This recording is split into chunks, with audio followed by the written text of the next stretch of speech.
My name is Jaden Shaw. I'm one of the piano teachers here at Vincent Music and Piano West, and today I'm going to be teaching a piano lesson. This is mainly in relation with the piano technique, but also how one can basically learn a piece and how one can approach learning a piece. So, say for instance, I'm just going to quickly grab a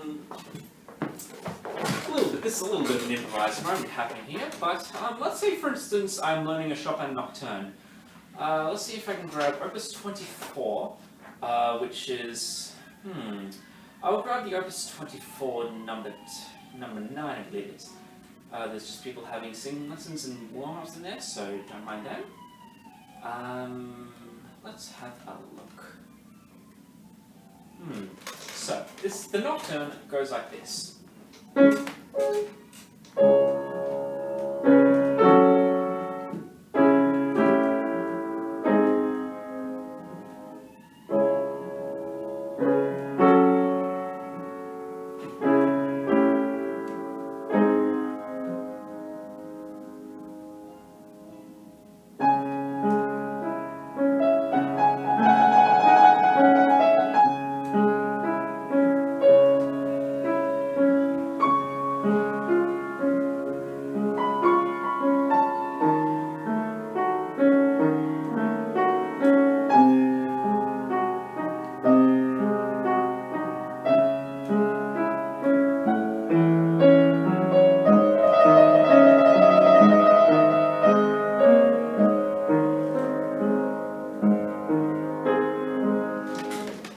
I'm not going to go through the whole piece and spiel because I'm mainly using this piece as just a kind of a reference point.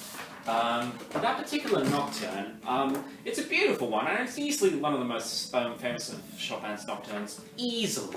So, the reason why I mentioned this Nocturne in particular, it's really one of my own favourites in terms of learning it, but admittedly I'm having a little bit of trouble with finding it myself, so let's kind of ignore that. But the reason why I mentioned this piece in particular is because I know that there's some people when they start piano, they really want to learn some of the more complicated pieces, such as that one, as that's not the most complicated piece of all, but they tend to want to start learning some of these pieces very quickly.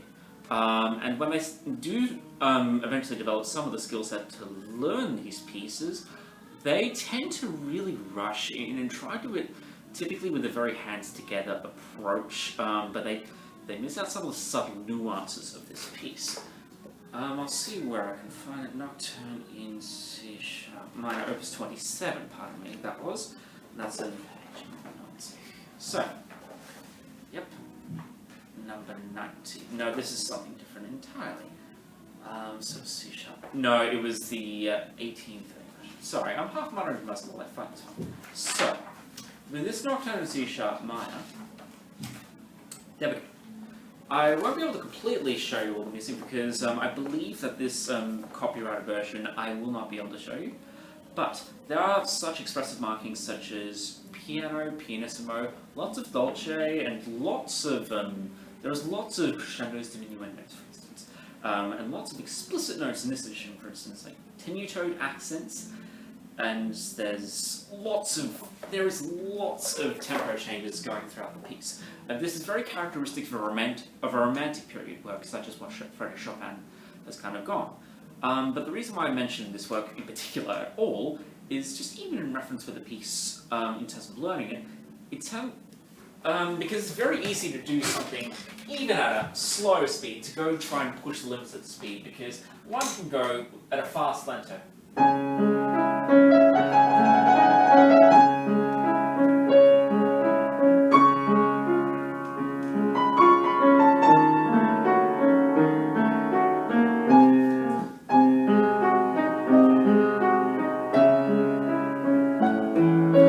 Kind of more of an andante base of doing it, but I know that there's some people who I've thought previously who might want to try for that particular speed, or at least try to do some of the faster pieces at the faster speed when they're just simply not ready for it. So, the way that I would teach a piece like this is because there is so much nuance in a particular piece like this, even with something such as the intro.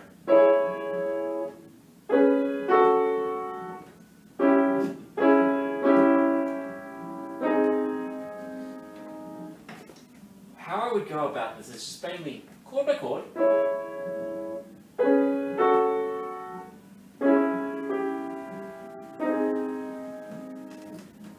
Chord by chord, but then focus on the individual notes, bring out their individual beauty.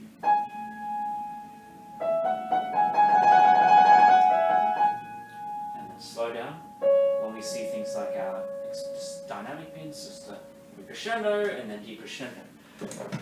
But getting to that point does take its own little bit of time. And there are admittedly very intricate kind of tempo markings that Chopin wants people to follow. And the reason why I mention even a piece like this is one of the more complicated ones. But there is other pieces which students might be learning.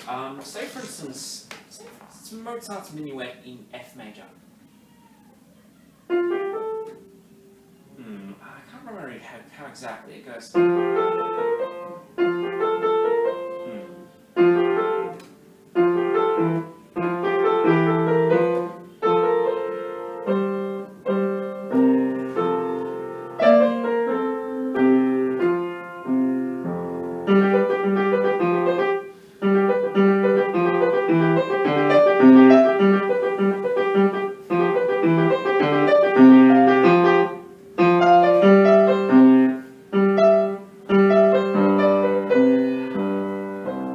So the piece like that, admittedly, it was admittedly not the best version that I've ever played, because it has been a few weeks since I've played that one.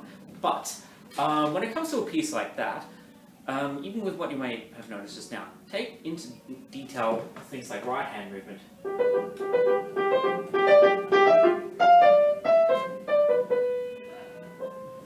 And how long you might have to individually stress each note. Sometimes this may be in tenuto, sometimes this is more of an artistic interpretation sort of thing. But in terms of how I would learn a piece like that, I would look at it from a bit of a hands separately, then hands together approach. Say for instance, looking at this piece. I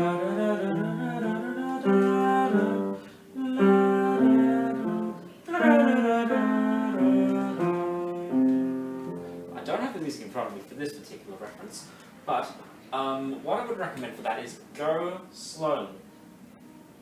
Learn your finger positions. For instance, there's a lot of octave gaps in this particular piece of music.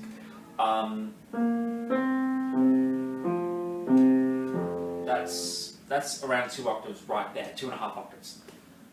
Or actually at least 1.5 octaves, which does take the fingers time to adjust. And that's just for our left hand. With our right hand,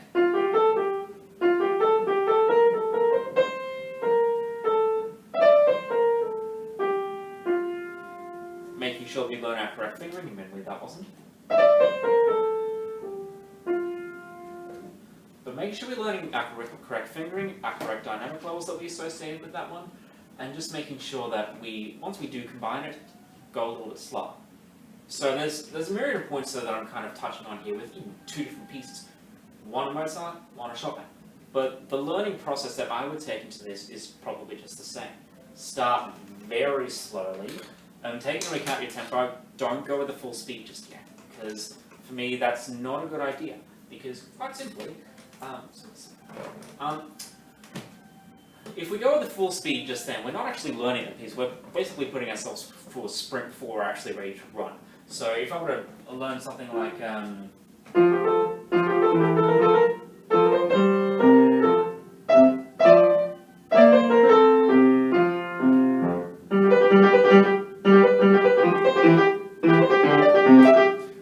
for instance, that was me playing the piece at a speed which I know I'm not comfortable with, and it doesn't sound that great. So, when it comes to practicing a piece, particularly when we're doing it hands together for the first time, not a great tempo.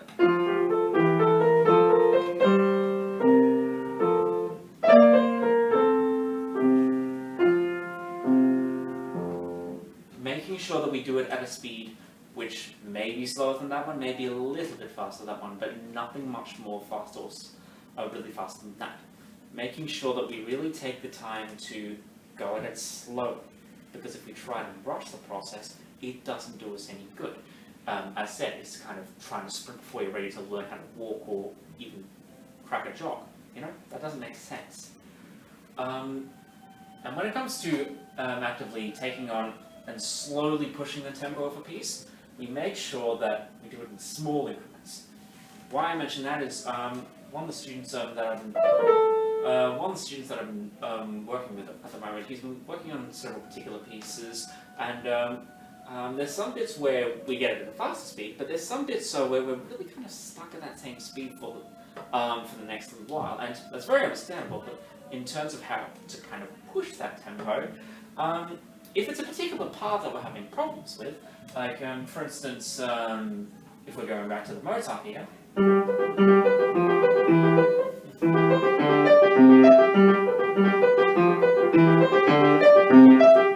With that particular part, that can be quite challenging for younger pianists because it's a lot of rapid movement from...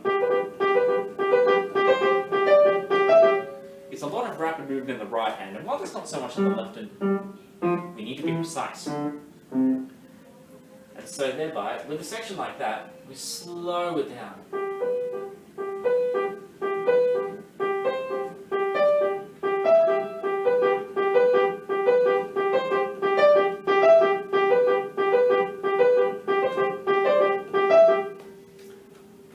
With a section like that, I like doing that sort of exercise. Sometimes repeating the notes verbatim, and speeding up.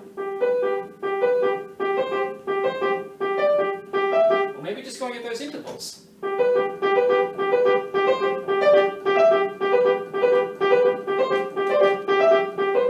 And then maybe going on for this. Sometimes intervals like that can be helpful, although be careful when doing them, because if you do that for too long, your arm's going to get tired and it's going to be repeated muscle stress. Don't do that. That's my general recommendation anyway. So, what else I can recommend? It's a mixture of doing things slowly, but making sure we get it accurate, and then making sure that accuracy is really kept when we slowly push a tempo of the speed.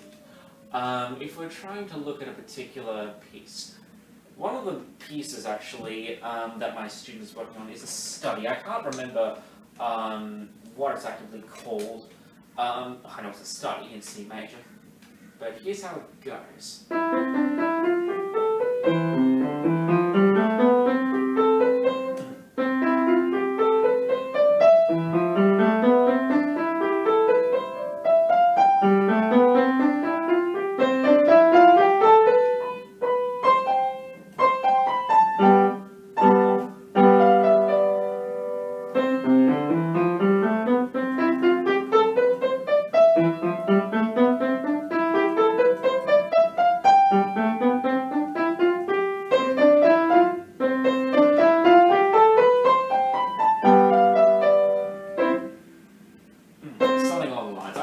Remember how the piece goes, unfortunately, but with that particular piece, there's a lot of patternistic patterns to it, because a lot of it is based off of formations of the C major scale.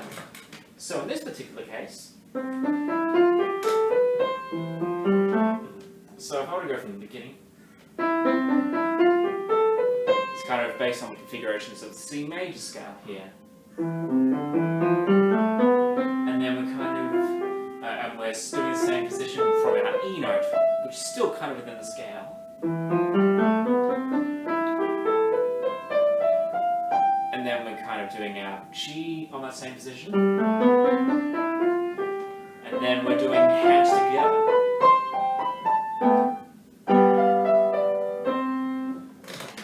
When it comes to that particular section, when it comes to doing this particular,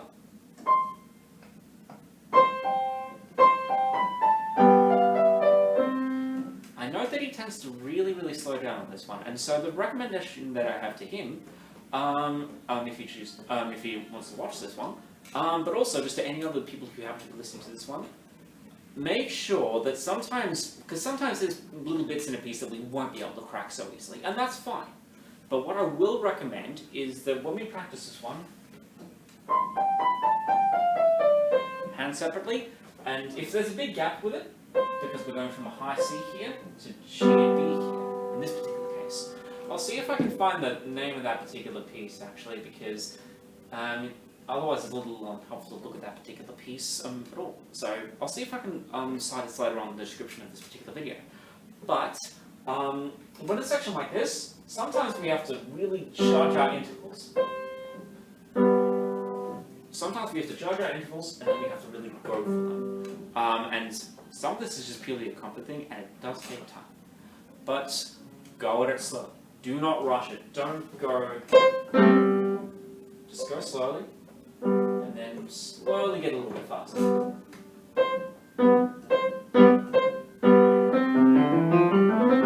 Something along those lines, right? That was a little bit of improvised stuff that I'm doing just now, but that's linked. Anyway, I hope this helps for those who want to watch this one, and yeah, I hope this has proven to be informative. So the main summary that I will take out of this one for all of you is basically take it slow. When we're learning a piece, whether it's the Chopin Nocturne or otherwise the Mozart Minuet or otherwise the Study, which I will link in the description later on, just go slow, do it at a pace you're comfortable with, but you have to push it if it is a faster piece. But don't push it when you're not ready. Just slowly push it. Even if it means going from small little increments of speed, don't push it too quickly. So it's a patience game, but it is something that I highly recommend if you're not doing it, because in some ways it's a bit like life itself. Sometimes life is painful, but we have to, sometimes we have to push it, sometimes we have to take it easy. Alright, thank you so much, and I hope you have a lovely day. Bye.